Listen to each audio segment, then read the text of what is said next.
Nos quedan por estudiar.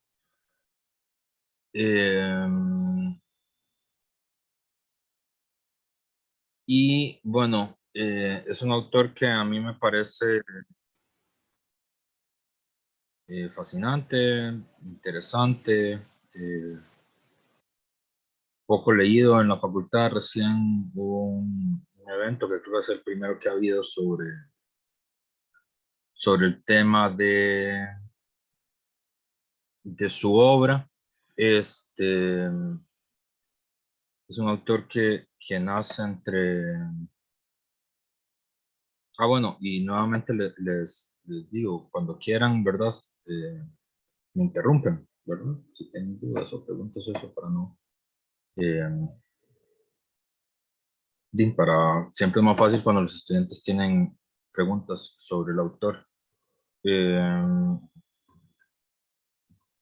Emile Cioran, 1911-1995. Ustedes no leyeron un libro en específico de él, sino una serie de entrevistas donde habla sobre su obra. Ya la clase anterior, creo que Marcos fue el que intervino en ese sentido. Yo creo que es una reflexión interesante, o a mí siempre me pareció interesante, eh, sobre la relación entre la forma y el contenido, sobre los formatos de la producción filosófica, porque hay un dilema, o todos los que estudiamos profesionalmente filosofía, creo que tenemos un dilema. No sé si ustedes también lo han sentido. Probablemente sí, probablemente más que yo. Que tiene que ver con, bueno, las universidades, un debate que mezcla a Nussbaum con Cioran. Las universidades han venido eh, reduciendo la presencia de las humanidades, ¿verdad? Poniendo en perjuicio el valor de las humanidades como una de los pilares de la vida universitaria. Eh, y también ha sufrido un proceso, digamos, de estandarización, ¿verdad? Entonces, las universidades cada vez más, yo creo que entiendo por qué, pero cada vez más están obsesionadas con procesos de estandarización y de medición, ¿verdad? Es decir, de traer la cultura de las empresas a la universidad, ¿verdad? Y de hecho, de la cultura de las empresas capitalistas, porque una pequeña propiedad campesina también es una empresa, ¿no? Es que nadie lo considera una empresa, ni siquiera los bancos.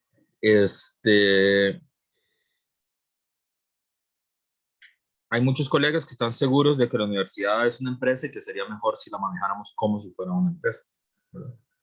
Eh, y en ese sentido hay una estandarización también de la vida filosófica. Entonces, si ustedes se fijan, sus propios profesores, y yo mismo, obviamente, básicamente lo que hacemos es que la actividad filosófica es dar clases, que es muy importante siempre, pero fuera de dar clases son libros de filosofía, cada vez menos libros, en el sentido de grandes producciones de sistemas, ¿verdad? Es decir, creo que, no sé, tendría que pensarlo. Creo que ninguno de nuestros colegas actualmente trabajando está pensando en escribir un sistema. Me parece que no. Si saben de alguno, me cuentan. Pero uno puede encontrar en la historia, qué sé yo, Alexander Scrooge en Costa Rica, podría decir, que tiene ese estilo. Eh, libros, que pueden ser libros con vocación de sistema o pueden ser colecciones de ensayos que se transforman en un libro, que es lo que más estila en el momento, en realidad, cuando alguien en la facultad dice voy a escribir un libro o voy a publicar un libro, en realidad lo que quiere decir es una colección de ensayos, ¿verdad? Eh, aunque también hay libros, ¿verdad? Imposible país de los filósofos de Alexander Méndez es un libro, en sentido preciso.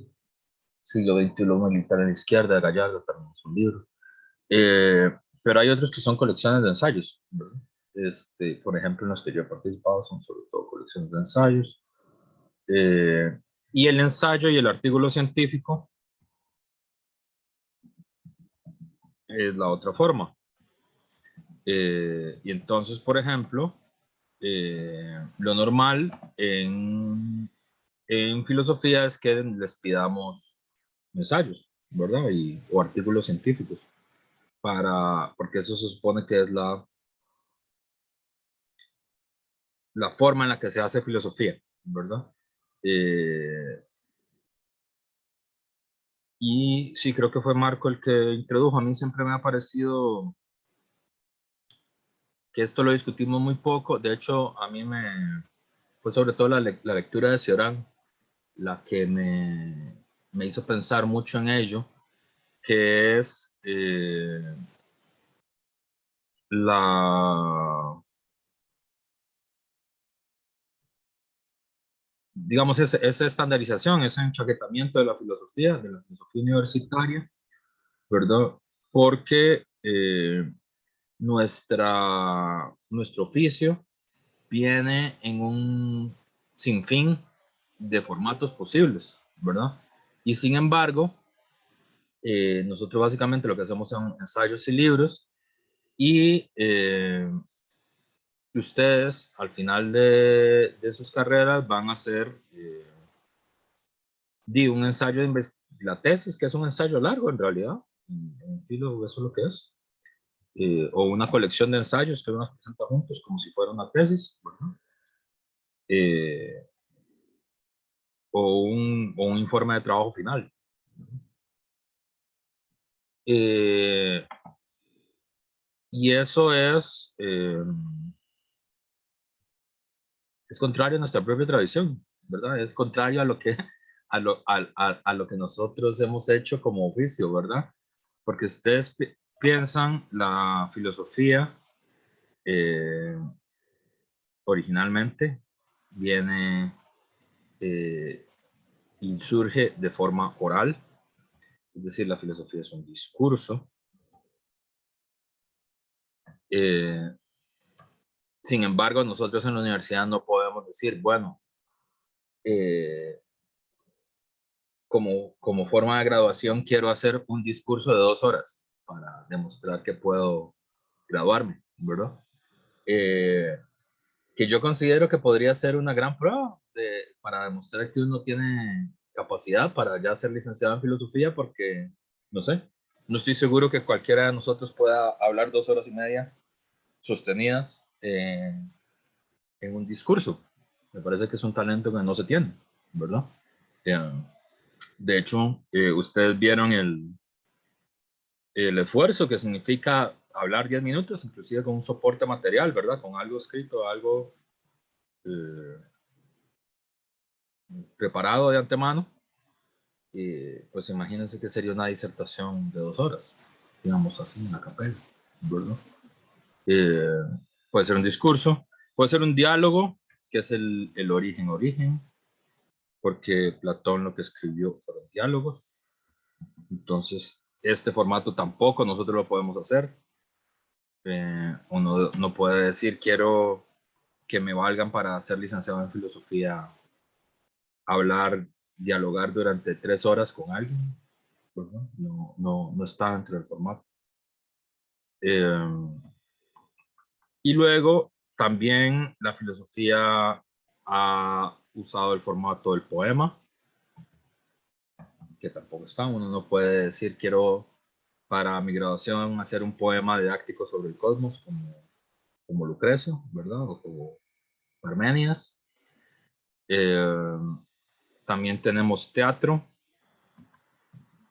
filosófico, como Jean-Paul Sartre.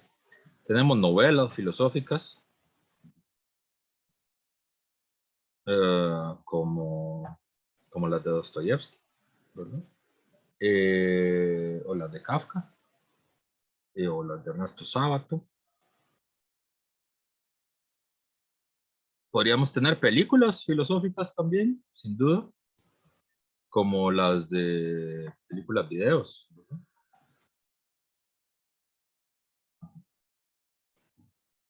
Como las de Bergman, ¿verdad?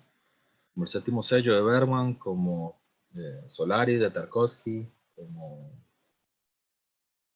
como las películas de Jean-Luc Godard, ¿verdad? Eh,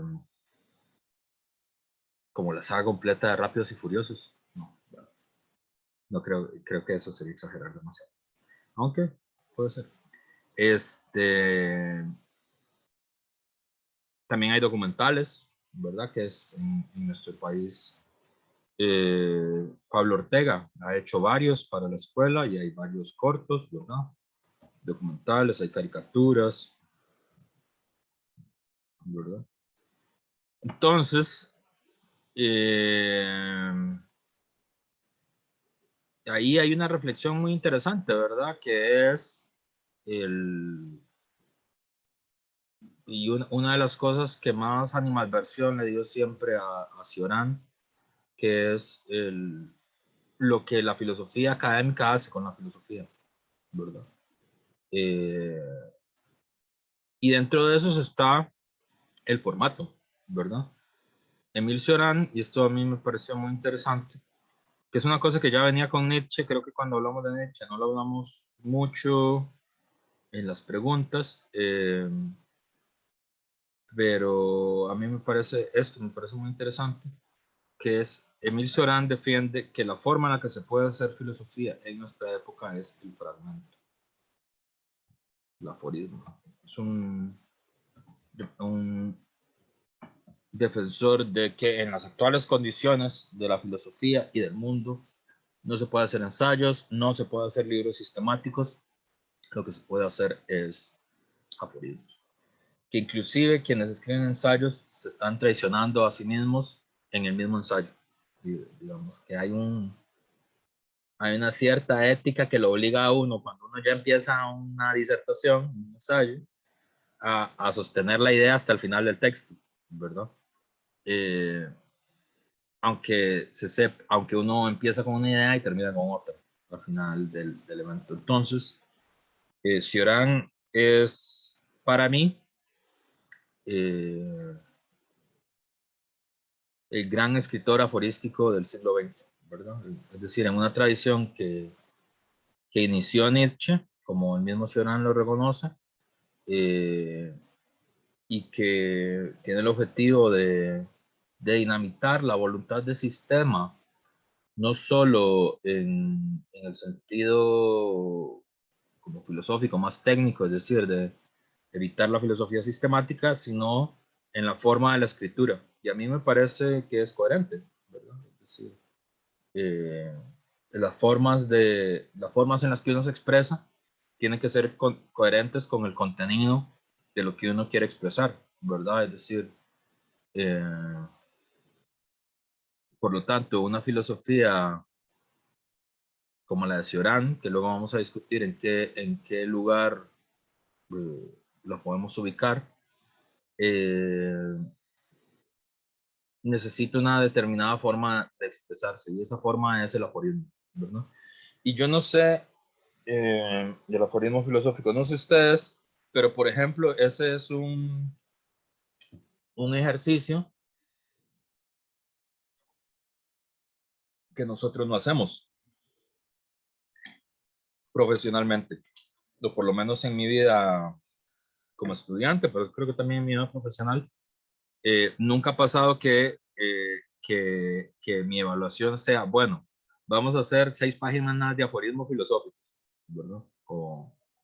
Y tampoco ha pasado que diga, bueno, voy a entregar esta colección de aforismos a la revista de filosofía, ¿verdad? Para publicación. Cosa curiosa porque en los orígenes de la revista de filosofía, cuando la dirigió Constantino Láscaris, él sí hace eso, ¿verdad? Él, de las cosas que hace, y es muy interesante, a mí como gesto siempre me pareció extraordinario, el número 6 de la revista, Láscaris publica Las Candelillas de Maximenes como texto para la revista de filosofía, que son aforismos. Entonces, en nuestra propia historia filosófica, Maximenes sería nuestro gran escritor de aforismo filosófico, aunque siempre lo hemos considerado más un, un pintor, ¿no? Un escritor, pero es también parte de la tradición filosófica como tal del país. Y no de cualquier forma, sino de los que yo conozco, el único filósofo que ha escrito en aforismo en Costa Rica, porque el resto escribimos ensayos, libros. ¿No? Chiron es un defensor del aforismo y para mí creo que es el mejor escritor de aforismos filosóficos que pudo decirlo.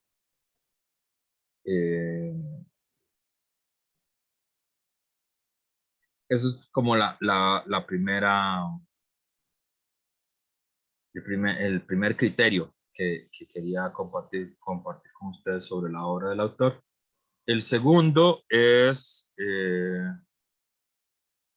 las relaciones entre el centro y la periferia en el mundo filosófico, ¿verdad?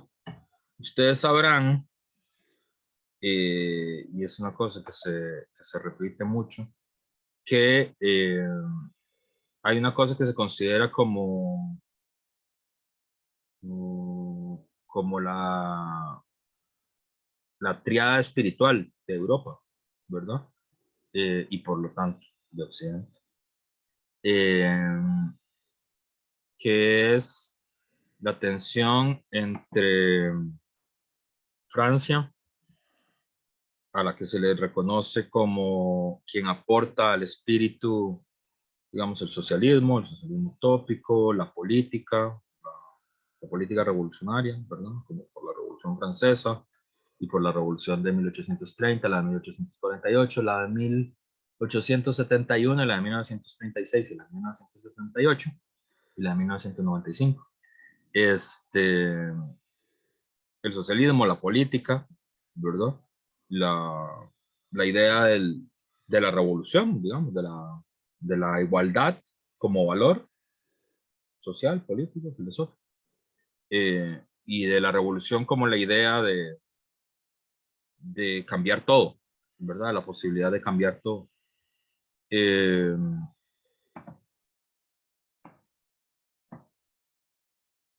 Inglaterra, ¿verdad? Que aporta el empirismo, ¿verdad? Como modelo del pensamiento, pero también aporta la economía política, ¿verdad? Es el país donde la tradición de pensar sobre la riqueza, ¿verdad? Y sobre qué significa la riqueza para los seres humanos, donde más se desarrolló, ¿verdad? La inmensa mayoría de economistas políticos son británicos, ¿no? David Smith, David Ricardo, Adam Smith, Mandeville, David Hume, Locke, Tomás Moro, ¿verdad? Todos ellos son economistas políticos. Y bueno, Marx, que no era inglés, pero vivió en Inglaterra durante toda su vida.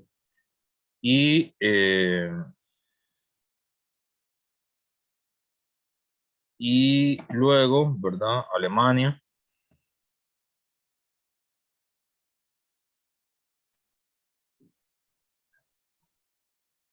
que va a aportar la poesía y la filosofía, ¿verdad? Eso es como la triada espiritual de Europa, eso inclusive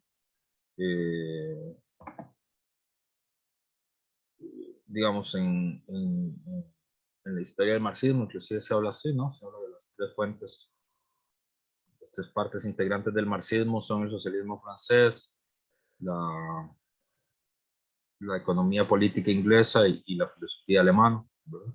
Pero más allá de eso, inclusive se considera que esa es como la triada espiritual que sostiene Europa y por lo tanto la cultura occidental más contemporánea. Y a mí eso pues me parece una explicación pues, importante, ¿verdad? Eh, pero siempre me inquietó, bueno, pero ¿y entonces qué onda quienes no están en esa triada? Son, son repeticiones de alguna de esas formas, ¿verdad? Dice, nosotros somos una, no sé, América Latina es una repetición de lo francés, ¿verdad? Eh, y lo que nunca me deja satisfecho es que hay países que es muy obvio que jugaron un papel muy relevante en la construcción espiritual de Europa y de Occidente, Italia uno, ¿verdad? Polonia otro,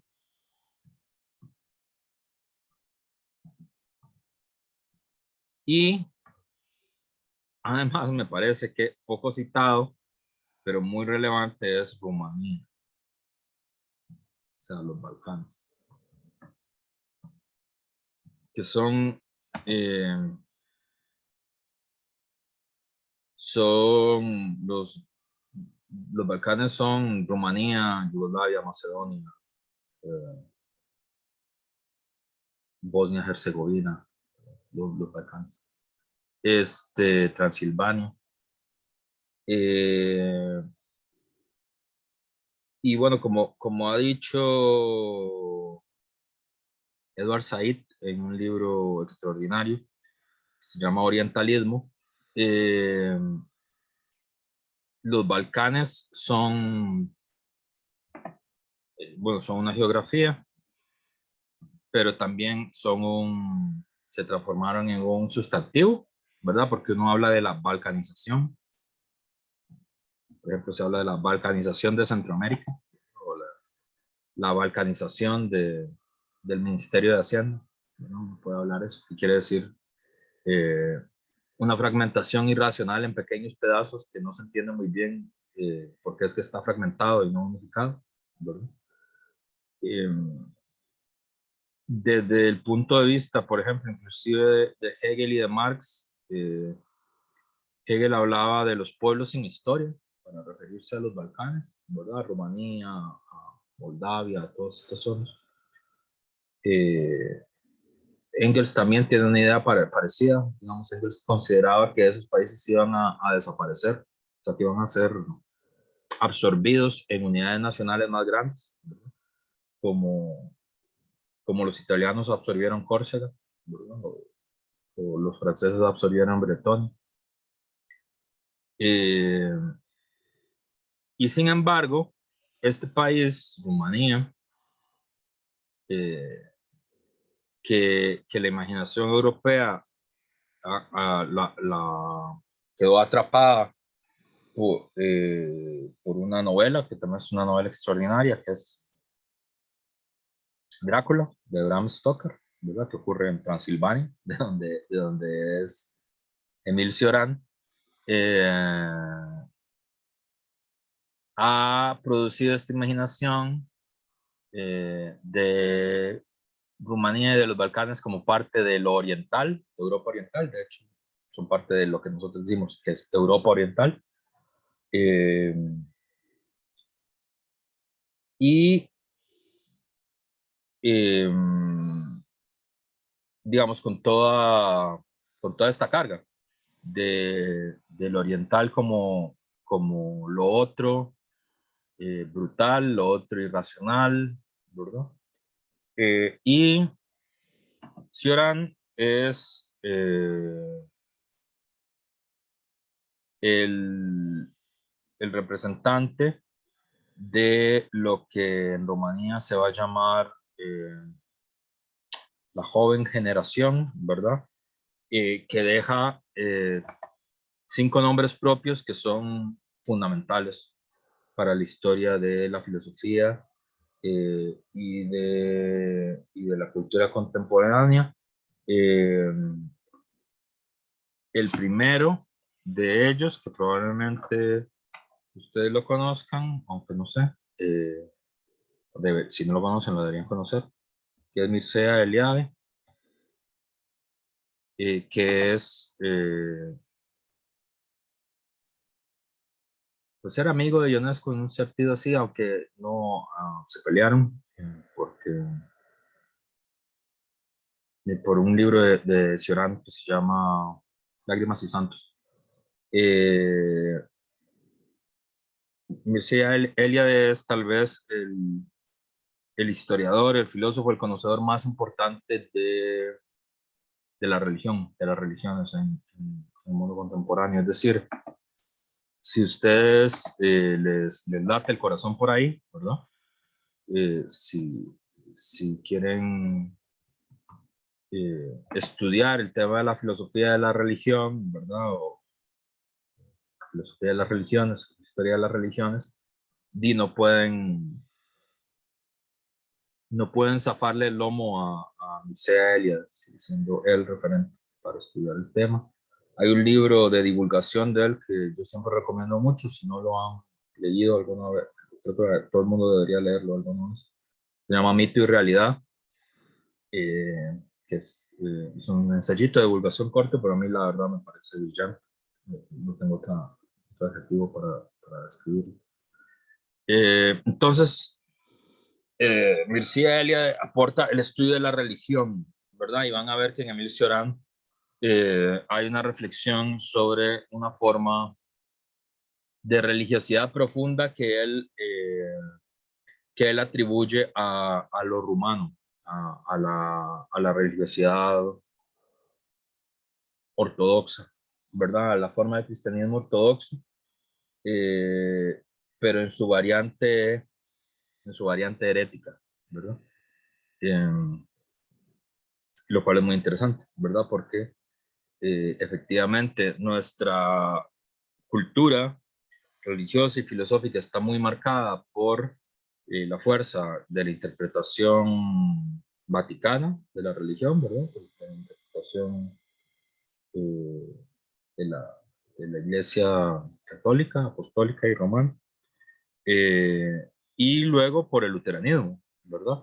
Pero el cristianismo tiene otra versión anterior que es el cristianismo ortodoxo, que es el que es dominante en Europa Oriental, que es una forma peculiar también de vivir la experiencia religiosa, ¿verdad? De vivir la relación con lo sagrado. Entonces, Mircea Eliade es el referente de eso. Hay otro segundo nombre propio, que no es propiamente de esta generación, pero que es otro aporte indudable. Bueno, y es esta relación entre Rumanía y Francia, ¿verdad? Entre la sociedad, digamos, el país al que se le considera que culturalmente aporta el racionalismo, la política revolucionaria, el socialismo, y estos rumanos, todos educados en Francia, todos cultural y personal y profesionalmente exitosos en Francia. En el caso de Emile Cioran, incluyendo en contra de su propia voluntad, se volvió exitoso. Este, pero hablando de temas que no tienen que ver con eso, que no tienen que ver ni con el socialismo, ni con la política revolucionaria, ni con el racionalismo. Parecido. Mircea Eliade va a ser el gran filósofo de la religión. Hay otro nombre propio que aporta a Rumanía, que es fundamental, que es Tristan Tzara. Eh, que no sé si lo ubican. Es cierto, si ella simpatizó con el fascismo, es probable, pero inclusive eso no, Sí te puedo decir con claridad que Serán simpatizó con la Guardia de Hierro. Eso sí lo tengo claro. Eh, pero él hace una explicación ahí y tanto Rumanía como, como Ucrania, que es otro país poco estudiado, que tiene su propio aporte a Europa. Eh,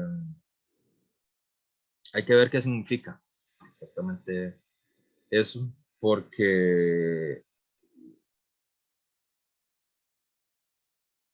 eh, aunque luego gente como Cioran se arrepiente, digamos, de su simpatía juvenil con la Guardia de Hierro, que es el fascismo rumano, eh, tiene que ver el, con el peso del estalinismo, de la opresión rusa sobre Rumanía y sobre Hungría, sobre Ucrania, ¿verdad?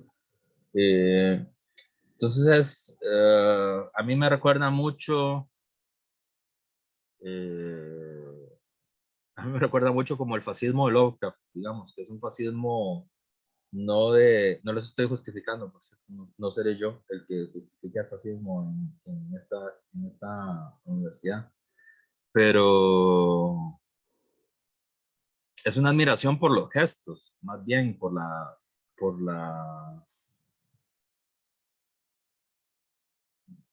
hay como una fascinación, sí, por la voluntad de absoluto, dice Cioran, ¿verdad? Eh, y yo creo que es eso, más que sean fascistas así de cuchillo, bota y garrote, ¿verdad? No en ese sentido.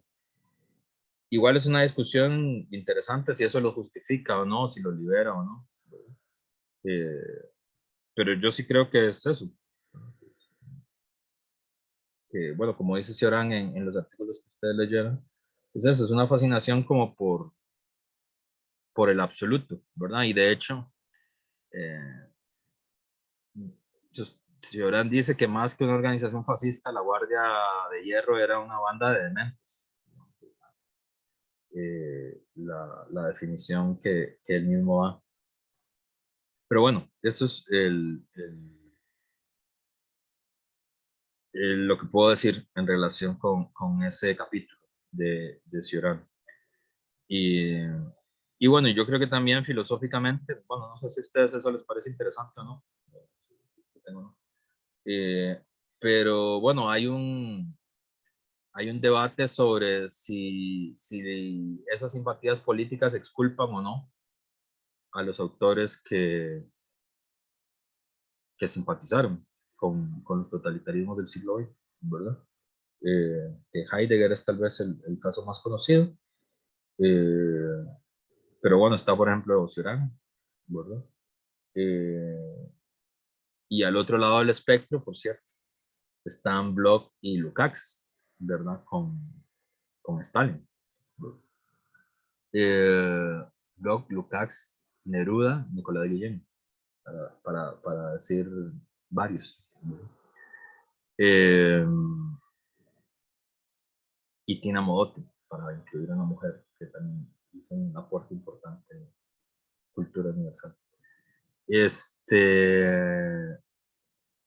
Pero bueno, estaba diciendo, hablando de los rumanos, Christian Tzara, que es el inventor de el dadaísmo, que es una de las grandes eh, tradiciones poéticas del siglo XX, se les considera el antecesor directo de las vanguardias artísticas del siglo XX o parte de las vanguardias artísticas del siglo XX, el poeta que le abre el camino al surrealismo como poesía, ¿verdad? O sea, la obra de Breton y de Paul Eluard y de toda esta gente. A mí los poemas de Sara además me parecen brillantes, no encuentro otra forma de llamarlos. Eh, y además me parecen tipos simpáticos, ¿verdad? Eh, por ejemplo, fue el primer el primer productor de... hicieron una exposición de arte en París que con los mejores pintores, ¿verdad? Con toda esta gente así muy posh, muy famosa, de la vanguardia artística de los años 20, pero en una exposición de pinturas que estaba hecha con tiza de crayón y eso. Entonces la gracia es que era la exposición, ¿verdad? De las obras de arte y todo esto, y luego la lavaron con agua, lo cual me parece muy simpático y muy bien pensado. Y tal vez la primera demostración así masiva de arte efímero. Eh, entonces está Tristan Tzara, es el autor del Manifiesto Dadaísta, aunque no es necesariamente de esta generación, a los que pero es alguien que si uno quiere hablar de Rumanía, tiene que hablar de él. Pero además de Mircea Eliade está Emil Cioran, obviamente, que es uno es si Kierkegaard se preocupa por, digamos, es el antifilósofo preocupado por el problema de la angustia y de la subjetividad y de la elección, ¿verdad? Emil Cioran es para mí el filósofo de otro momento filosófico que es la desesperación, y además es un filósofo que reflexiona sobre el tedio, para mí lo que aporta Cioran y que no aporta nadie más. Es el primero que empieza a pensar sobre el problema de la desesperación y además sobre el tedio, sobre la experiencia del tedio. ¿Sí? Eh, y bueno, en la cultura occidental se le considera, ¿no?, como el gran filósofo de la angustia del siglo XX. Emil Cioran, eh, otro que este sí era más compilla de Cioran, más amigo, que es Eugene Ionescu,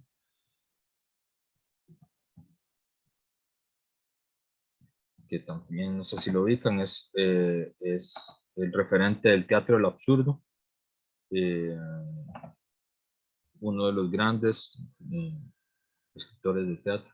¿Sí? ¿No? Y lamentablemente en este país yo solo he visto una vez montada una obra de teatro de él, que se llama Elefantes.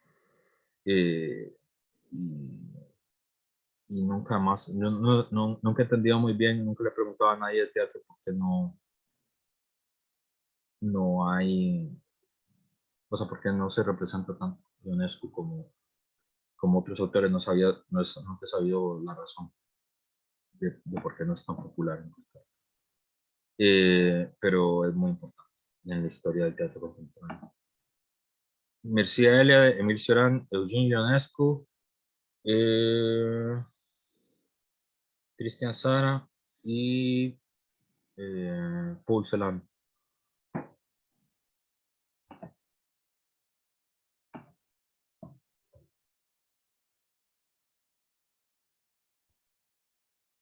Que es uno de los que traduce a Cioran al alemán. Eh, es un poeta rumano, es uno de los grandes poetas, y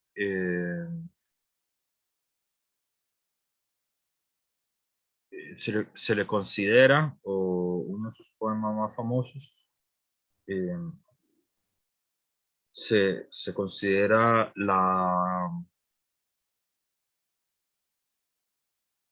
digamos, es como una especie de intertexto con la pregunta de Adorno, ¿verdad? De cómo es posible la poesía después de Auschwitz. O sea, cómo es posible que nosotros podamos reflexionar sobre lo bello después de lo que la humanidad ha pasado, después de la guerra. Eh, que un poco en broma nosotros podríamos hacernos la misma pregunta a nosotros mismos, ¿verdad? ¿Cómo es posible la belleza después de la pandemia, ¿verdad? Y de lo que significó para la humanidad. Y sin embargo, existe la belleza después de la pandemia. Eh, y Y el poema es un poema que describe los campos de concentración. Describe porque Paul Celan estuvo encerrado en los campos. Y se considera eso, el poema sobre los campos, más famoso. Y fuera de eso es un extraordinario poeta. Eh, entonces, ya solo con eso uno diría, bueno, Rumanía debería ocupar un lugar en el movimiento del espíritu, ¿verdad? Más allá de las imaginaciones, digamos, de las imágenes que nos remiten a este tipo de personajes monstruosos, sanguinarios, ¿verdad? Como tanto, tanto los personajes imaginarios como los reales, ¿verdad? Como Vlad el Empalador o como Drácula o como Ceausescu, como la dinastía Ceausescu, ¿verdad? Este, y bueno, y si uno abriera más un poco el espectro a otras formas de la cultura, habría que incluir dos nombres propios ahí más, que son Nadia Comaneci, que es gimnasta, y Josh Hagi, futbolista.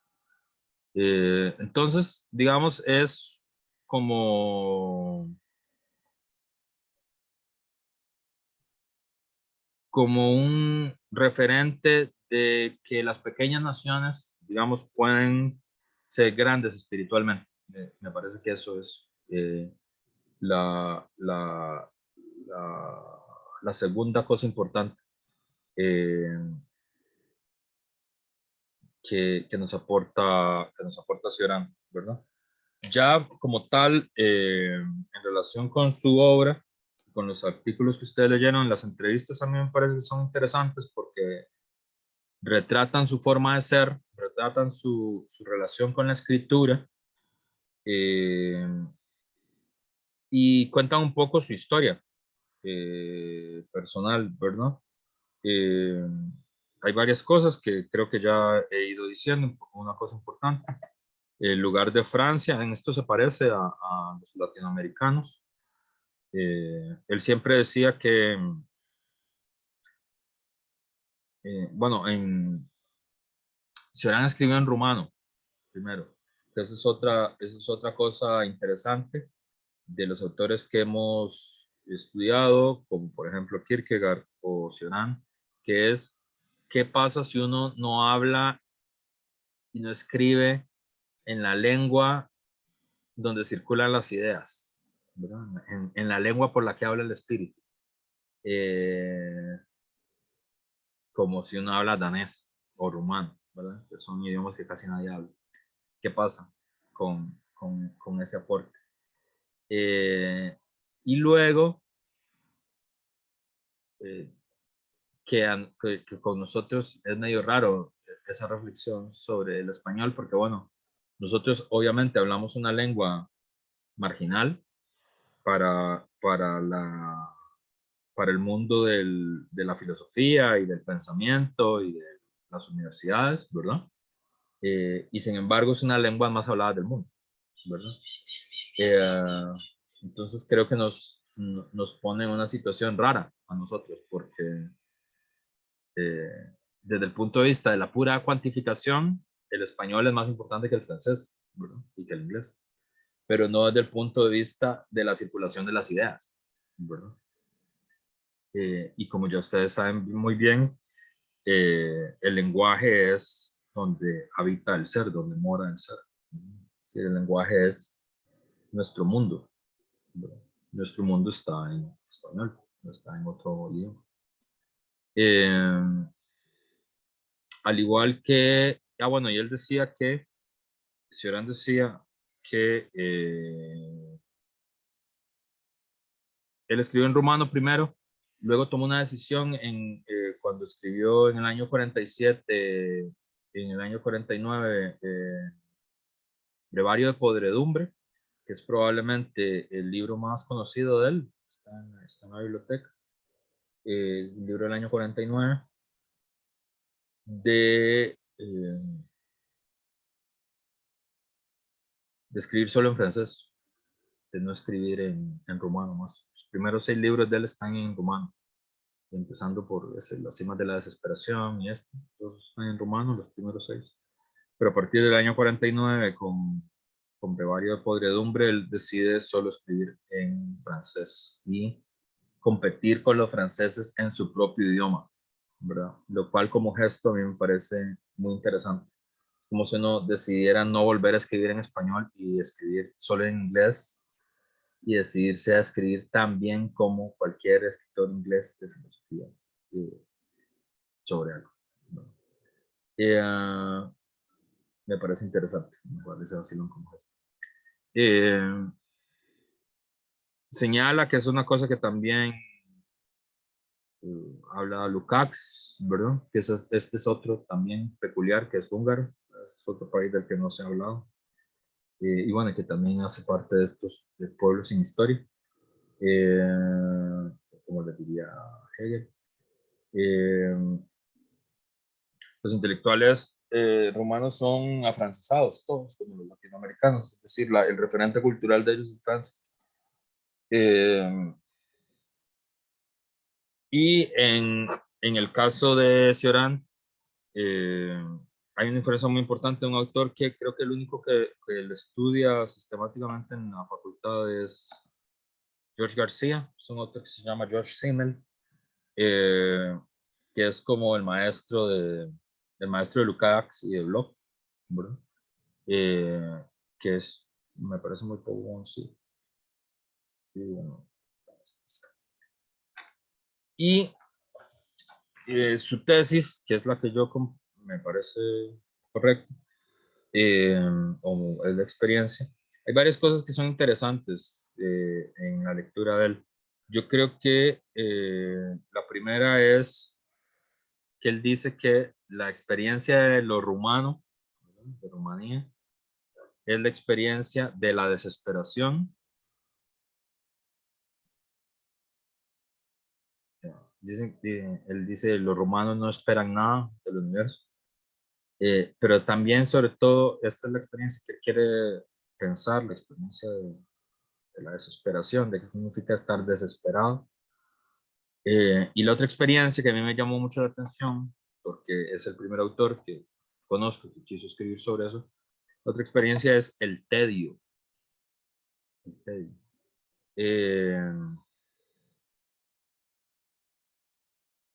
Que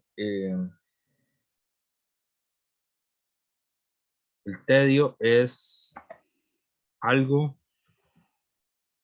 que no suscita ningún interés.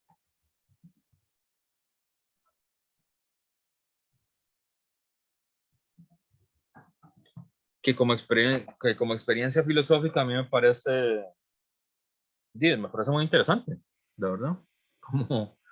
Como pensar qué es eso que no suscita ningún interés, qué sucede cuando uno está sometido a,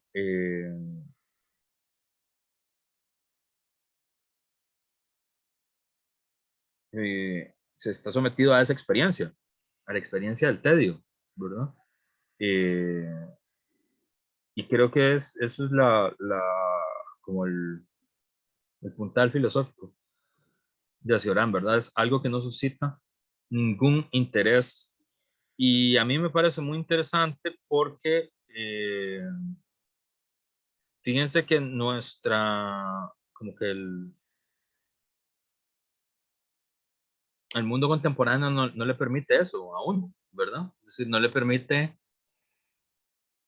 la experiencia del tedio, ¿verdad? La experiencia de que nada nos suscita interés, hay una gran presión siempre para estar primero haciendo algo, que es una presión que se siente mucho, ¿verdad? De ser hiperproductivo, hiperactivo, pero también de que a uno le interesen muchas cosas, ¿verdad? Es decir, eso, ¿qué diferencia hay entre el tedio y la angustia? Ya vamos a eso. Este,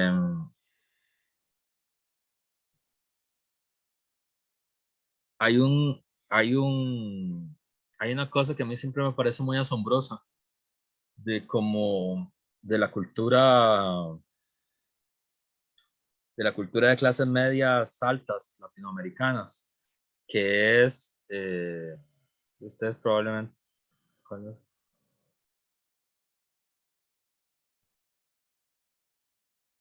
Segunda pregunta. ¿Cuál es la diferencia entre TED y la angustia? ¿Cuál sería la diferencia entre esa desesperación con la de Kierkegaard y eso de la enfermedad mortal de todos los pain de Baudelaire? Bueno, él reconoce, hay varias influencias que son importantes en él, que son muy notables. Son Simmel, digamos, de filósofo Simmel, Nietzsche y Kierkegaard, ¿verdad? Las tres. Entonces, mucho de la idea de la angustia la toma de Kierkegaard, ¿verdad? Lo que tiene de diferente es que incorpora como algo muy importante a Shakespeare, a Dostoyevsky, que es muy importante, y a Chestov, a los irracionalistas rusos, ¿verdad? Como parte de su acervo, ¿verdad? Pero yo lo que les iba a decir antes de esas dos preguntas de Ariel y de Javier,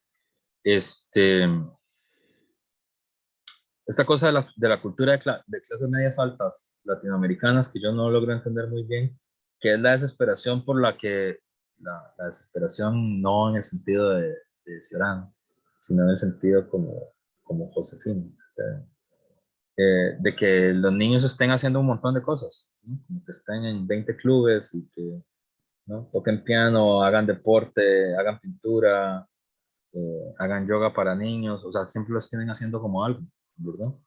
Eh, y hay una idea, eh, obviamente, en contra del ocio como experiencia, del ocio creativo, digamos, en el sentido más griego del término, pero la idea esta del tedio, que yo quisiera como que ustedes lo piensen, ¿verdad? A mí me parece que esa invitación de Cioran es muy interesante, que es en qué momento yo he tenido esa experiencia de algo que no me suscita ningún interés, ¿verdad? Eh, sí, algo que no me suscita ningún interés. No hay nada que me parezca interesante de eso, ¿verdad? Es estar sometido a esa experiencia. Porque el tedio, y aquí viene la diferencia con la angustia, el tedio es un gran aburrimiento. Sí, es un gran aburrimiento. Eh, y esa es una experiencia cuando se debate algo que no le importa nada al individuo, ¿verdad? Eh, es también el fastidio o el desgano, ¿verdad?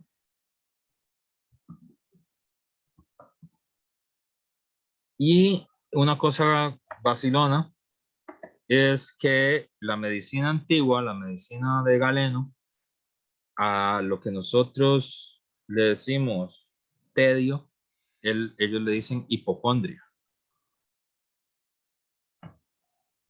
que es vacilón, esa definición griega, ¿verdad? Es algo que parece como una enfermedad, ¿verdad? Pareciera como una enfermedad, que es cuando a uno no le parece interesante nada. La experiencia de fastidio y desgano cuando nada le produce interés. Eh, el tedio, por lo tanto, sería la máxima expresión, ¿verdad? Sería la forma máxima que para Cioran, ese es el momento de escribir, digamos, en el momento del tedio, eh, porque es la máxima expresión del aburrimiento,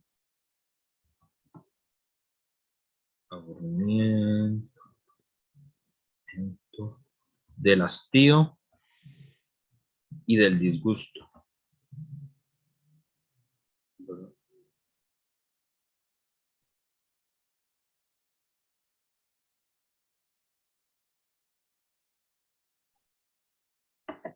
La creación del tedio es esto, es el aburrimiento, es el hastío y es el disgusto. Y eh, que es la experiencia de aburrirse hasta las últimas consecuencias, ¿verdad? Eh,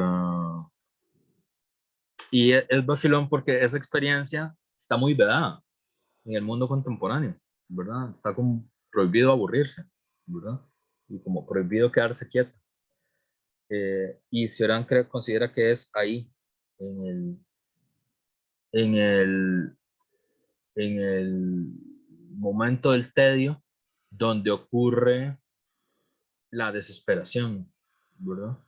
Y ocurre el momento, digamos, donde uno puede escribir y puede escribir aforísticamente, ¿verdad? Y puede escribir angustiosamente.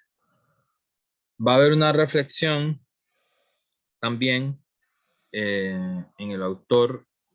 Bueno, y aquí me parece, la otra cosa que me parece muy interesante de él también, que tiene que ver con esta experiencia del tedio.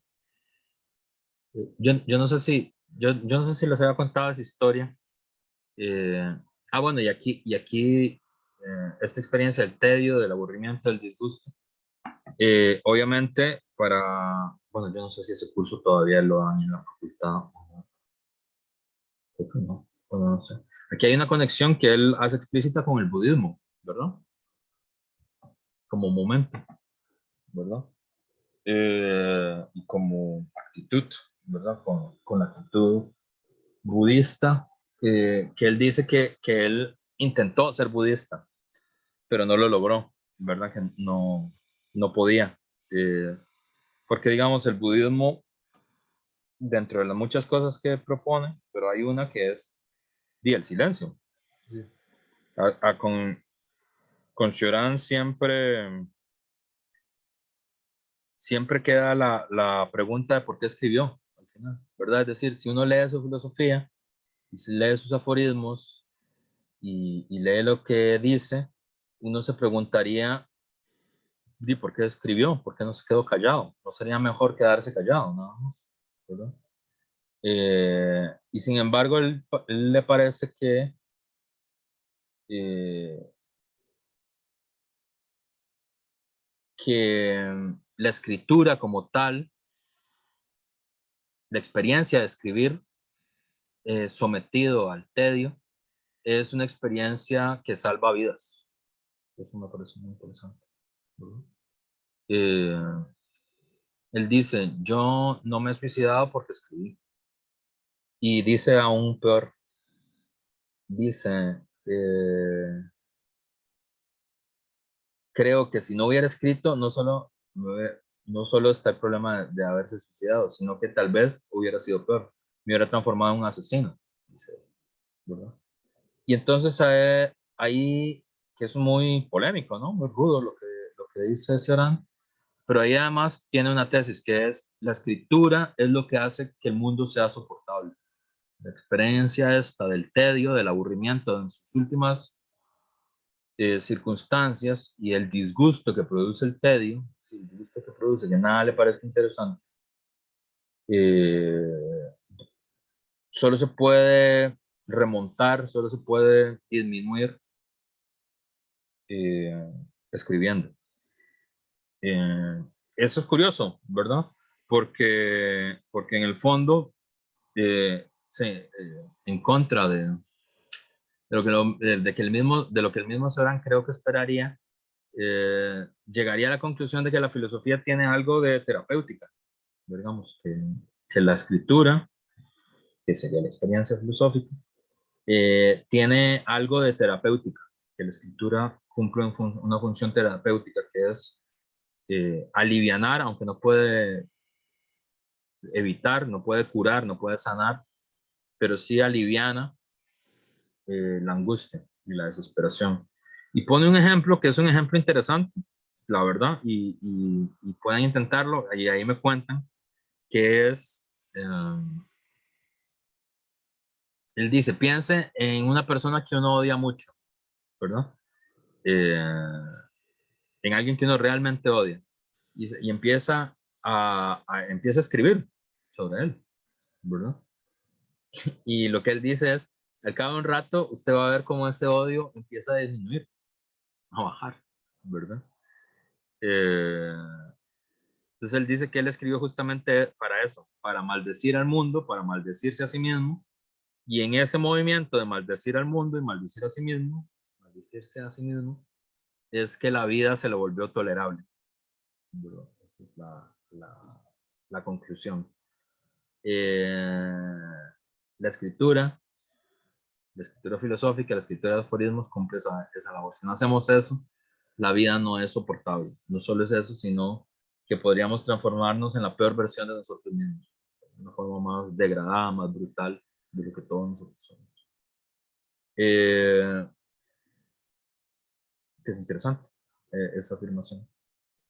Muy polémica, muy ruda, pero muy interesante. Porque, bueno, obviamente ahí hay una pregunta para Cioran, que es, ¿y para qué escribe? Si esa es su filosofía, si esas son las tesis que defiende, ¿para qué escribe? ¿Por qué no elige el silencio? ¿Verdad? Pero él decía justamente eso, que no tiene la fuerza no tuvo la fuerza para volverse budista, pero él intuye que hay algo ahí importante en la meditación del budismo sobre el silencio. A mí me llama mucho la atención porque gracias a un autor que yo admiro mucho y respeto mucho, se llama Jorge Richman, es un poeta, filósofo, defensor uno de los pensadores más agudos sobre el problema del ecologismo, ¿no? De la relación entre el hombre y la naturaleza, de los seres humanos y la naturaleza, y los seres no humanos y la naturaleza. Es también en una mezcla que a mí siempre me parece muy exclusivo, es un defensor de la obra de Marx, pero también es un defensor del budismo como experiencia. Y él ponía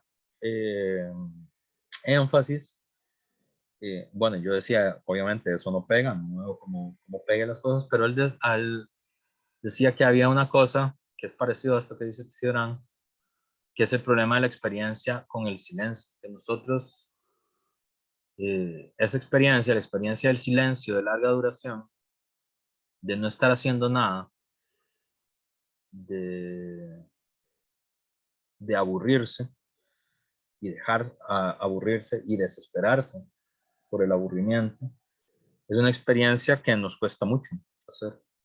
Y de hecho podría parecer que estamos incapacitados en el mundo contemporáneo de hacer eso. Hay este señor Jorge Richman, que es...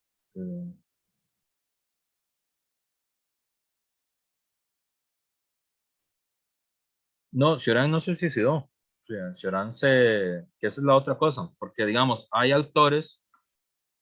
eh, hay autores que no les gusta Cioran porque lo consideran,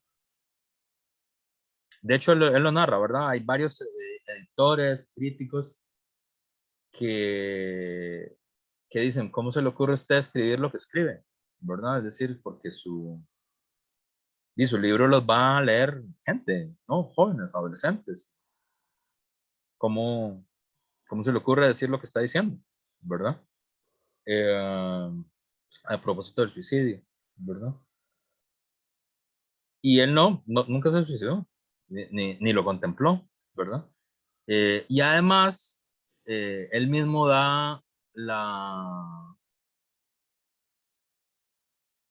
él mismo da el ejemplo de cartas de autores, de lectores de él, que después de leerlo, lo que le transmiten es, lo que le dicen los autores es, para mí su lectura ha sido vigorizante. O sea, más bien me ha llenado de vida, me ha dado ganas de vivir, ¿verdad? Texto. Y yo creo que esa es, Sabater también lo nota en los prólogos que escribe y en las cosas que escribe sobre Cioran. Esta exposición ha estado desordenada. Nosotros conocemos a Cioran en lengua española gracias a Sabater, las traducciones al español. O sea, Cioran escribe desde el año 33, del año 49, tiene cosas en francés y se transforma en una celebridad intelectual en el mundo francés desde el año 49. Año 49, no, es un poco después. No estoy, 49 y 52 tiene libros, publicaciones.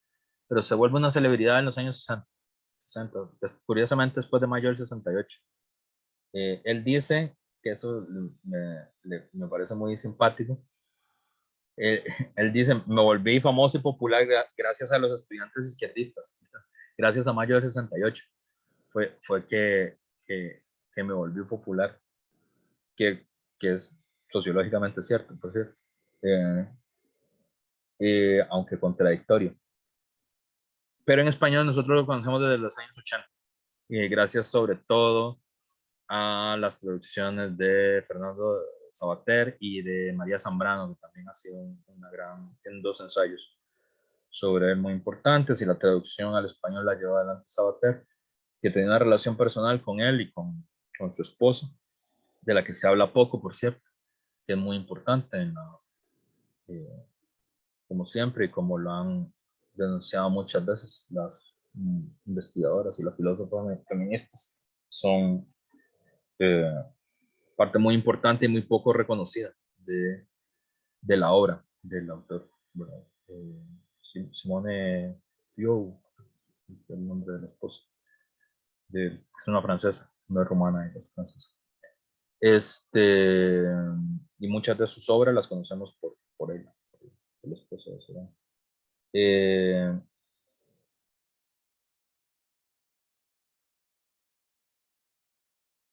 y él dice eso, a mí me parece, bueno, hablando de los españoles, lo que dice es que él le hubiera gustado ser español. Eso es lo que él dice. Que la conclusión a la que él llegó es que los españoles, y yo creo que ahí por extensión los latinoamericanos, lo podían entender bien, lo podían entender mejor que los alemanes y los franceses, que a él le hubiera gustado ser español, dice él, porque, y me parece brillante la caracterización, dice porque es la nación de la gran desesperanza y de los grandes fracasos, dice Cioran. Dice, ninguna nación ha fracasado tanto como los españoles. Eh, y los más grandes fracasos han sido todos de España. Pues, el gran imperio que se transformó en nada, ¿verdad? En una provincia del norte de África. Y entonces que eso le parecía fascinante. Y creo que es interesante, la verdad, lo que quiere transmitir, ¿verdad? Esta experiencia de la frustración, digamos, de haber sido el imperio central en el mundo y haber perdido todo, absolutamente todo, ¿verdad? Eh, que es una experiencia que nosotros conocemos como latinoamericanos, eh, y por la generación del 98, ¿verdad? Por la influencia de la generación del 98 en nosotros, ¿verdad? Por Unamuno, por Pío Baroja, ¿verdad? Por Salvador de Maradiaga, por la interpretación de la generación del 98 del Quijote, ¿verdad? Eh,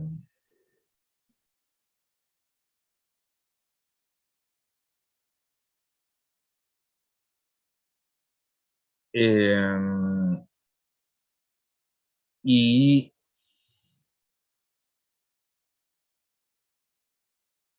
la experiencia de gran fracaso, y el tema del suicidio, Sabater dice, y yo comparto que la escritura de Sioran es vigorizante, que tiene algo vitalista, aunque escribe lo que escribe, aunque escribe sobre la angustia, sobre el tedio, sobre la posibilidad del suicidio, sobre la tranquilidad que le producía saber que eso era una posibilidad, que podía terminar en cualquier momento con su vida y con esa experiencia.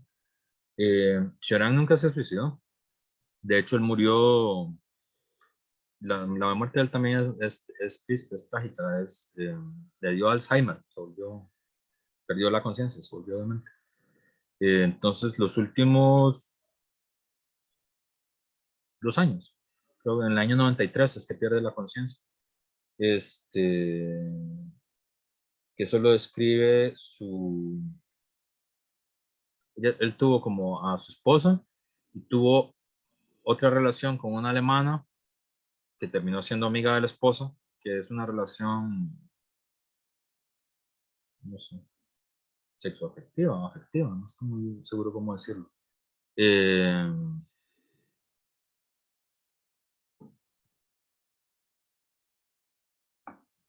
Marco habla sobre Pessoa, claro. He llegado a ese punto en el que el tedio es ya una persona, claro. Tiene todo el sentido del mundo. No conocía, gracias Marco, por el fragmento de Pessoa, pero tiene todo el sentido del mundo y calzaría con lo que dice Serán, ¿no? Porque Pessoa es portugués, ¿verdad? Y es una experiencia parecida, ¿verdad? Es un país de Europa que fue un imperio, ya no lo es. Eh, es un país de la periferia de Europa y Pessoa es, no sé, uno de los grandes poetas, es un poeta universal, ¿verdad? Y probablemente es el que mejor expresa la conciencia filosófica, digamos, el aporte de Portugal al espíritu universal. Eh, claro, entonces él de hecho tiene una vida que más bien uno consideraría, no sé, normal, exitosa. Es decir, es un autor que leemos, es un autor que publicó un montón, es un autor que algunos libros tenían tirajes de 30.000 números, ¿verdad? Que él estaba enojadísimo, digamos, dice su gran vergüenza, creo que es a Dios de la filosofía, el que tiene 30.000 ejemplares. Eh, tuvo una relación de pareja que duró toda su vida, ¿verdad? Es decir, la señora le sobrevivió 2 años más, Simón vio. Simón vio. Y murió en un accidente en el mar, murió ahogada. ¿Verdad? Eh, y tuve esta otra relación con la alemana que es una relación afectiva. Yo no sé si pasó a más, pero digamos, era obvio que se querían por las cartas y por esto. Y curiosamente terminaron siendo amigas las dos señoras. Y son las que garantizaron que hoy nosotros conozcamos a la obra de Serán, porque si por él fuera, todo estuviera eh,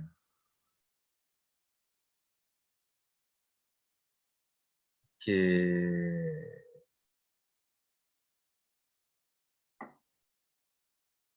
que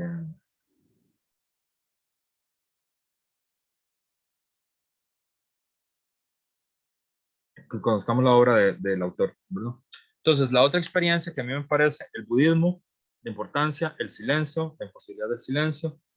Este señor Richman habla de un experimento que a mí me parece muy interesante, que es el experimento de un grupo de personas, eso está sociológicamente estudiado, grupo de personas que los ponen en un cuarto blanco, sin nada. Y lo que hay al frente es una cosa para, para dar shocks eléctricos, o sea, sí, una cosa para electrocutarse, pues, ¿verdad? Que si uno lo toca, se electrocuta. Este, y el investigador le dice, vea, usted lo que tiene que hacer es quedarse una hora aquí y eso que está ahí al frente, electrocuta. Entonces, lo dejo aquí, con eso, vuelvo en una hora. Y una parte muy importante de las personas no pudo quedarse una hora sentada en la habitación en blanco y empezó a darse a sí mismo descargas, pequeñas descargas eléctricas, ¿verdad? Y eso a mí me parece fascinante y me parece que es un punto del budismo, me parece que es un punto de Cioran, de las dificultades que tenemos para no hacer nada, ¿verdad? Y yo se lo decía a mis estudiantes, se los digo ahora a ustedes, inténtenlo, hagan el ejercicio y van a ver, porque obviamente a mí después de leer eso, por haber leído Serán, eh, dije, bueno, pero será así de verdad, voy a intentar.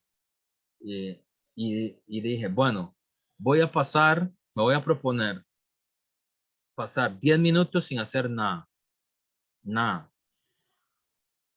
¿verdad? No ver el teléfono, no leer, no estar pensando en algo o pensando en las cosas que tengo que hacer dentro de 30 minutos. No, no voy a hacer nada más que eso.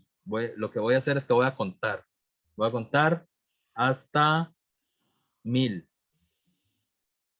en silencio. Y tardé 22 días en poder hacerlo. No lo podía hacer. No lo pude hacer hasta 22 días y fue porque hablé con mi esposa y mi hija y dice, voy a agarrar 10 minutos, no me molesten, no me hablen porque tengo que resolver un problema que llevo 22 días sin poder hacerlo y es hacer esto. Y inténtenlo y cuéntenme cómo les va. Es decir, propónganse, voy a pasar 10 minutos sin hacer nada. ¿verdad? No en el sentido de lo que nosotros decimos hacer nada, ¿verdad? Porque cuando nosotros decimos hacer nada quiere decir quedarse viendo tele, ¿verdad? O quedarse oyendo música o algo así. No, nada, ¿verdad? Sin la conciencia dirigida hacia nada. Eh, y no se puede, es muy difícil, ¿verdad? El silencio para nosotros es muy difícil como experiencia. Y él dice que, bueno, que él no tuvo la, la valentía, digamos, la fuerza para poder ser budista. Eh, y la otra cosa que tiene que ver con el tedio, ya aquí me parece que es importante. Eh, él dice que uno puede distinguir en los autores cuando tiene pensamientos nocturnos, cuando tiene pensamientos diurnos. Y esta es la experiencia que para él es clave para pensar la filosofía, que es el insomnio como experiencia. Tanto él como Simone Weil, como su esposa, son insomnes. Y esto es muy interesante porque él dice que él casi no podía dormir durante mucho tiempo desde joven. Y eso como experiencia vital para la escritura me parece muy interesante. Porque yo no sé si ustedes han tenido la experiencia del insomnio, probablemente sí, porque en la universidad uno es muy normal que pase un día sin dormir haciendo trabajo, ¿sí es? ¿Verdad? Yo recuerdo en la época de la universidad, no sé, yo creo que yo pasé, no sé, 36 horas, 38 horas sin dormir por ahí. Y aquello me pareció una locura, me pareció otro mundo, ¿verdad? Y obviamente apenas pude dormir, dormí todo el día. Eh, pero esa experiencia, dice él, eso es, digamos, la experiencia del tedio es eso. La experiencia es como el insomnio, como la experiencia del insomnio, porque hay un momento en el que ya nada te interesa, ¿verdad? Eh, y para él, eso es lo que le permite eh, avanzar en su filosofía. Es decir, también es una filosofía corporal en ese sentido. Es la experiencia filosófica de aquel que no puede dormir. Y entonces, eso a mí me pareció muy llamativo, porque esa experiencia es una experiencia continua, donde el día y la noche lo que son es una continuidad, ¿verdad? Y es otro sentido de la temporalidad también, porque sobre todo en un libro que se llama Historia y Utopía, que también a mí me gusta mucho, me parece muy interesante, le hace referencia en estas entrevistas. Eh, Él dice que el fundamento por el cual los seres humanos podemos ser utópicos, podemos tener utopías, podemos creer que el mundo se puede cambiar, este, es porque dormimos. Esa es la experiencia. Porque él dice, dormir es una experiencia que es utópica para el ser humano, es un motor de utopía para el ser humano. ¿Por qué? Porque dormir, acostarse, dormir y volver a levantarse, le da la sensación a uno de que hay un nuevo día, ¿verdad? Esa es la experiencia, esa es la sensación. Hay un nuevo día, hay un nuevo comienzo, ¿verdad? Y si hay un nuevo comienzo, las cosas pueden volver a empezar de nuevo, ¿verdad? Y de hecho, muchas canciones así, como edificantes, todas hablan eso, ¿no? Del nuevo día, del amanecer, ¿verdad? De la experiencia del amanecer. Eh, pero si uno es insomne, eso es incomprensible para uno, ¿verdad? Porque el insomnio es una experiencia continua de la noche que se transforma en día continuamente, sin corte, ¿verdad? El sueño a uno le da la sensación de que hay un corte, que hay un cambio, ¿verdad? Pero la experiencia insomnio no le permite a uno tener esa experiencia, ¿verdad? Entonces, esto es lo que me parece interesante. La angustia es una experiencia diurna, a propósito de la pregunta de Ariel. El tedio es una experiencia insomnio. Aquí está, ¿verdad? Y es continua, es largada en el tiempo. La angustia es, como explicaba Marco, la clase anterior, y como explica Kierkegaard, la diferencia para mí estaría en la temporalidad, ¿verdad? La angustia tiene que ver con el instante, con el presente, con la angustia que produce la elección, toda elección, en este momento, ¿verdad? Y el tedio es la experiencia aplastante del tiempo en toda su dimensión, ¿verdad? La experiencia para la cual no estamos preparados, que es la experiencia del continuo permanente del tiempo, de un tiempo que no se acaba nunca y que además uno no puede ni siquiera cortarla a través del sueño y hacer este gesto que nos permite creer que hay un nuevo día. Este es el tedio, ¿verdad? Y a mí me parece muy interesante como filosofía, como... Yo no sé si les había dicho, sí, creo que se les había contado, que es yo, digamos, mi especialidad es como en teoría de la ideología y marxismo y pensamiento costarricense, es como por el lado donde me late el corazón a mí, pero cuando estaba decidiendo, como ustedes, qué voy a hacer de tesis de grado y todo esto, yo pensé seriamente por fuera del trabajo que hice, pensé en hacer una tesis sobre Siger de Brabant, me parecía fabuloso, pensé hacer mi tesis en medieval, y pensé hacerlo en Cioran también, ¿verdad? Que es otro autor que me parece fascinante, pero al final me decidí por otra cosa. Entonces,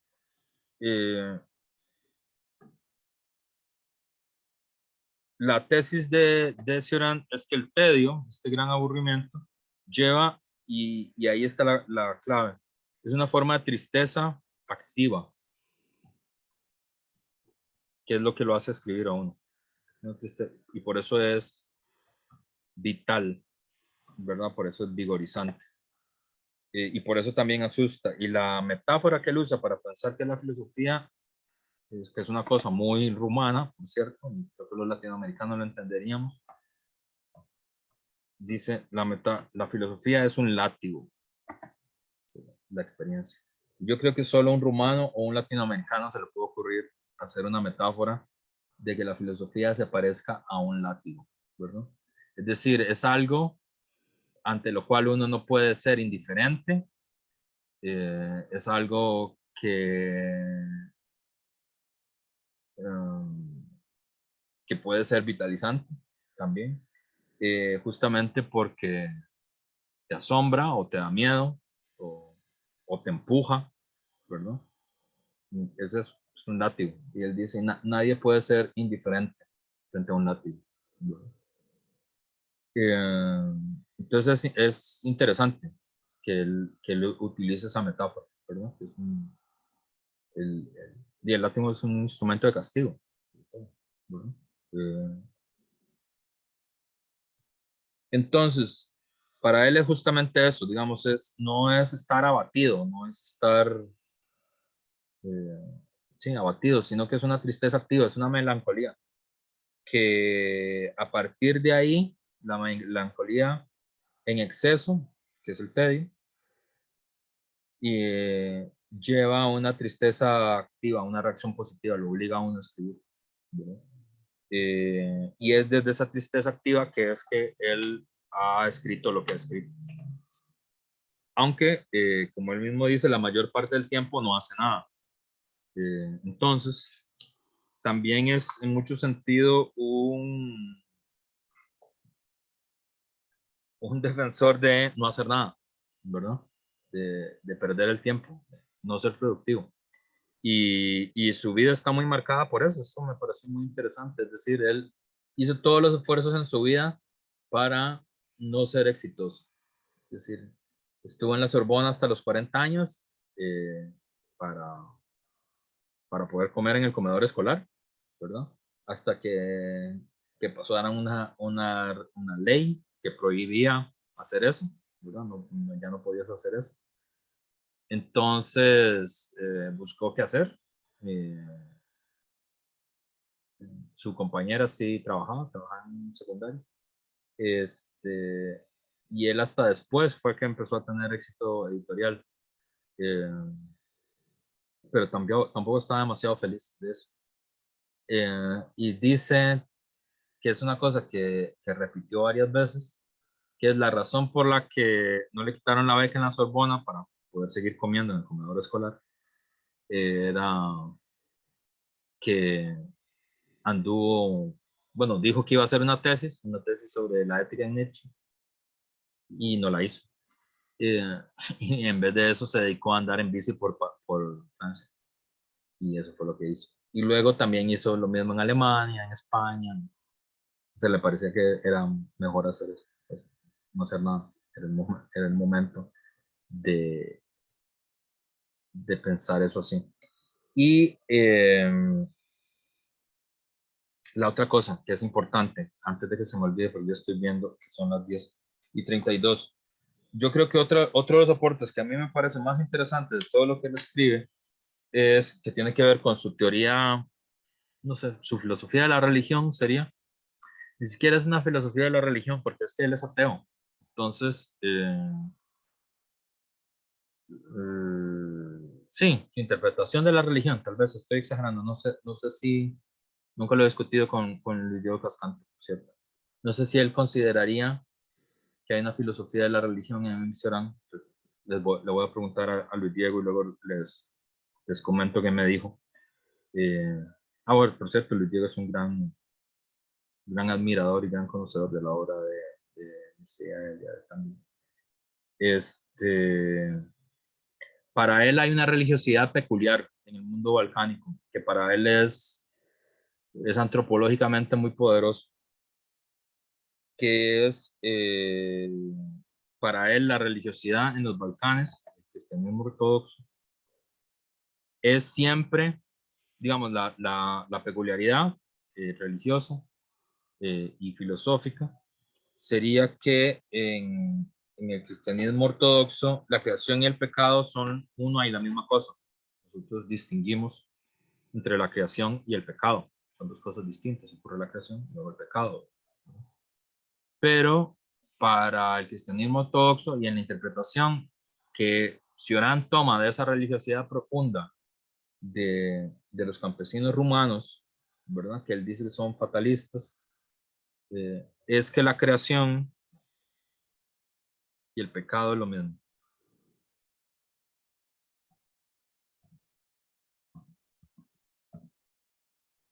Y dice, todo el mundo balcánico, desde el inicio de la experiencia de ser balcánico, es eso, es un enjuiciamiento a Dios por habernos criado. Y esto es también interesante, me parece. No sé si Sergio Rojas y Luis Farias están de acuerdo con esa interpretación, pero él dice, el coro de la tragedia griega es eso, ¿verdad? Para él, en el coro de las tragedias griegas está la religiosidad profunda del mundo balcánico y que él recupera, porque en el coro lo que hace es que el coro es el pueblo enjuiciando a los dioses de manera permanente, ¿verdad? Enjuiciando la creación, que es también simultáneamente pecado. Y para él eso es él dice que despojado de su, de su mirada metafísica, mítica, eh, el cristianismo aporta una cosa que es el pecado original, la gran caída. Y él dice que despojado de lo que eso implica religiosamente, metafísicamente, a él le parece como antropología una descripción muy precisa, ¿verdad? el pecado original como antropología, no como metafísica, no como mito, sino como eso, como antropología, como descripción de la condición humana, ¿verdad? Es decir, hay algo que se perdió irremediablemente, de lo cual no se puede recuperar, ¿verdad? Esa mirada, ¿verdad? De la antropología del pecado original, eh,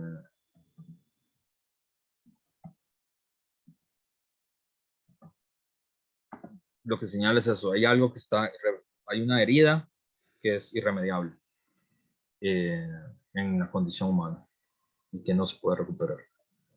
Y por eso es que le gusta esa parte, pero despojada de la cosa como metafísica, ¿verdad? Como mítica, de lo que significa el pecado original, sino en un sentido como una descripción antropológica de lo que los seres humanos eh, eh, son y hacen.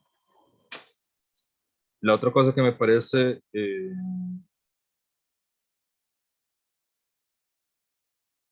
importante, la escritura, la descripción, el libro de y bueno, la defensa esta que hace de la escritura, eh, la escritura como fundamental. Obviamente para él los libros son heridas y por lo tanto no son útiles. Nadie debería escribir porque sea útil para otra persona. Eh, y para él, como ya había dicho, la filosofía no es más que posible como fragmentos. No es posible para él elaborar ya capítulo tras capítulo en forma de tratado. Va a decir que Nietzsche es quien abrió esa puerta, ¿verdad? Eh, y, y liberó en ese sentido la escritura, aunque, y esta es también otra parte que me parece extraordinaria de Cioran, él sostiene que Nietzsche, aunque liberó la posibilidad de la escritura, en el fondo era un tipo ingenuo. Esa es la interpretación, digamos, cuando le preguntan a él sobre Nietzsche, dice, me gusta, pero es un tipo ingenuo. Para él, el modelo, más que Nietzsche, sería Dostoyevsky, como la gran novela. Es un gran defensor de Dostoyevsky. En la facultad, por cierto, no creo que no tenemos cursos sobre Dostoyevsky, lamentablemente, pero es un autor que deberíamos estudiar como filósofos. Justamente porque él ve ahí una forma de la escritura donde hablan todos los tipos de la humanidad posible, ¿verdad? Porque para él la escritura sistemática es siempre la escritura del jefe, es la voz del jefe. Eh, y por eso para él todo sistema es totalitario. Eh, mientras que el pensamiento fragmentario es un pensamiento libre, ¿verdad? Porque la escritura sistemática solo expresa un momento de la vida, que es el momento que tenemos controlado. La escritura sistemática de ensayos, de investigaciones, de informes, de artículos, habla del momento controlado de nuestra vida, pero no de los momentos no controlados de nuestra vida, que son la mayoría. Y por lo tanto es una representación empobrecida de, de nuestra existencia como tal. La otra cosa que creo que es interesante es que él también es un gran escritor sobre el tema, ya concluyo con esto, de las relaciones entre la utopía y la historia. Él es un antiutopista. Eh, y tiene un libro maravilloso que se llama Historia de Utopía. Eh, y ahí él defiende que el mejor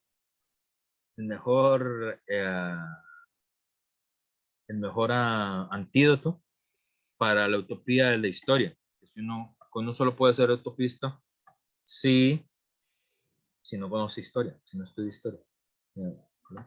Y cuando uno estudia historia, uno se da cuenta de que la utopía es imposible, ¿verdad?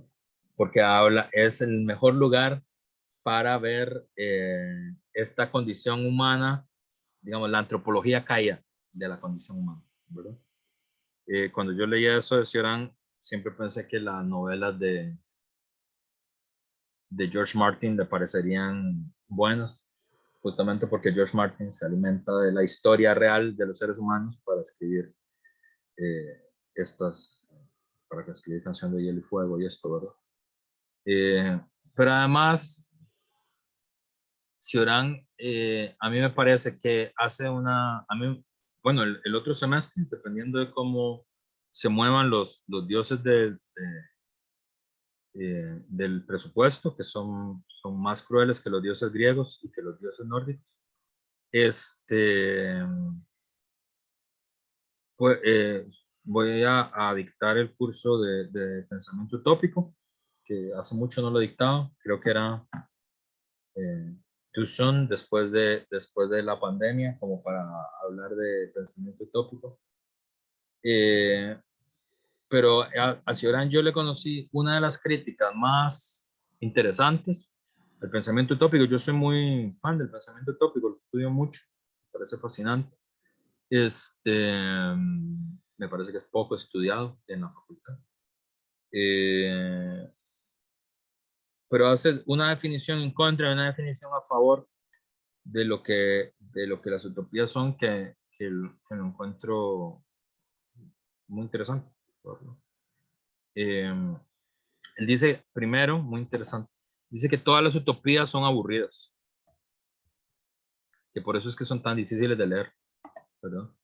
Que por eso es que el Quijote nos lo leemos en un día, ¿verdad? O Shakespeare nos lo leemos en un día, pero las utopías nos parecen aburridísimas todas, ¿verdad? Y nos cuesta mucho leerlo.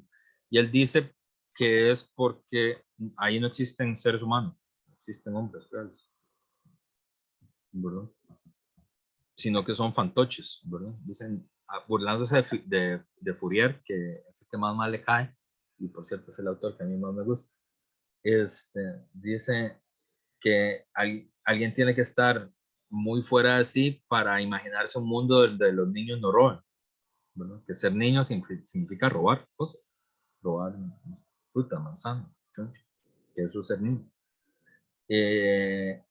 Y que solo alguien muy desubicado puede pensar en un mundo donde los niños no roban y además creer que eso es deseable, ¿verdad? Entonces dice él, son como legos, como figurillas, ¿verdad? Como monigotes, ¿verdad? No son seres humanos reales. Entonces ese enjuiciamiento al pensamiento utópico es muy profundo, muy agudo, muy interesante. Pero además dice una cosa que es que él lo dice como una crítica, pero que a mí me parece también muy inteligente y muy fascinante, y él lo ve como una crítica, pero yo lo vería como un halago. Dice que el corazón del pensamiento crítico, del pensamiento utópico, es creer que todo puede ser cambiado. Y pone un ejemplo que es, eh, como a mí me gusta el atletismo, me gusta la carrera de fondo, siempre me gustó el ejemplo. Dice, el viento nos molesta, cambiemos el viento. Que para él eso es el corazón del pensamiento utópico, ¿verdad?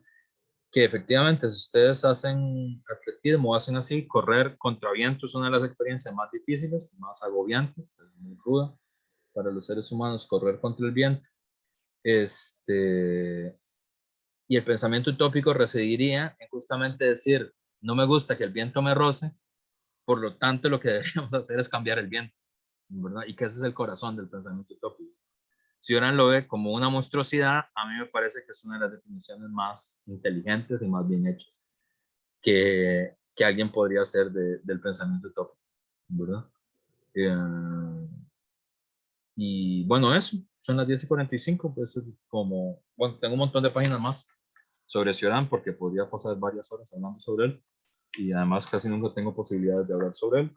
Como ya les dije, es un autor que se lee poco en la facultad Pero bueno, sería eso. Quedamos hoy acá.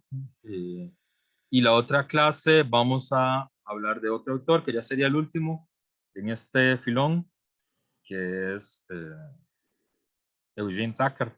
Vamos a leer En el polvo de este planeta, que es sobre el horror en la filosofía.